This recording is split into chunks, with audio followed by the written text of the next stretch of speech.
sometime they don't feel as if שישראלים יוכלו להרגיש שרקטות לא נוחתות על ראשם. that wants to direct violence against Israel. That requires work, and that requires some זה מצריך עבודה. both at the strategic level and the tactical level. And this is something ברמה האסטרטגית, ברמה הטקטית. Why I think that we're going to be able to work together not just over the next few months, but hopefully over the next several years. ואנחנו נעבוד יחד לא רק בחודשים הקרובים, אלא בשנים הקרובות.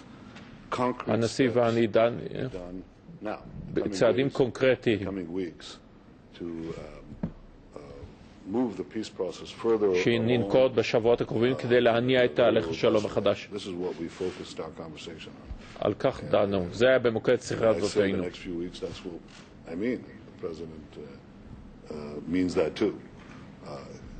Let me make a general observation. תן לי לתת איזושהי הבחנה כללית. And here I'll have to paraphrase Mark Twain. ואני אעשה פרפרזה על דברי מרק טוויין. About the demise of the special U.S.-Israel relations.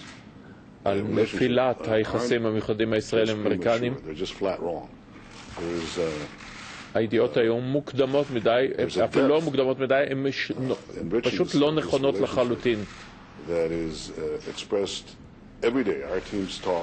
הדברים האלה מובעים מדי יום ביומו.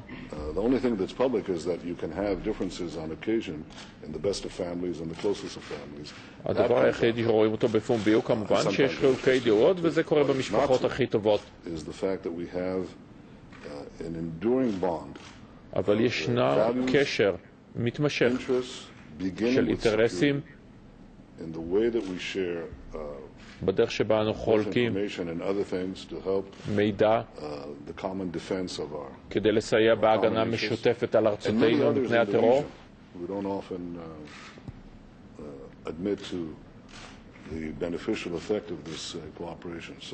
לא תמיד רואים זאת בפומבי כמובן. והנשיא בנאומו בקהיר אמר, הקשר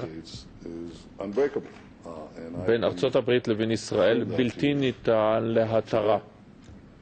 Thank you very much, everybody.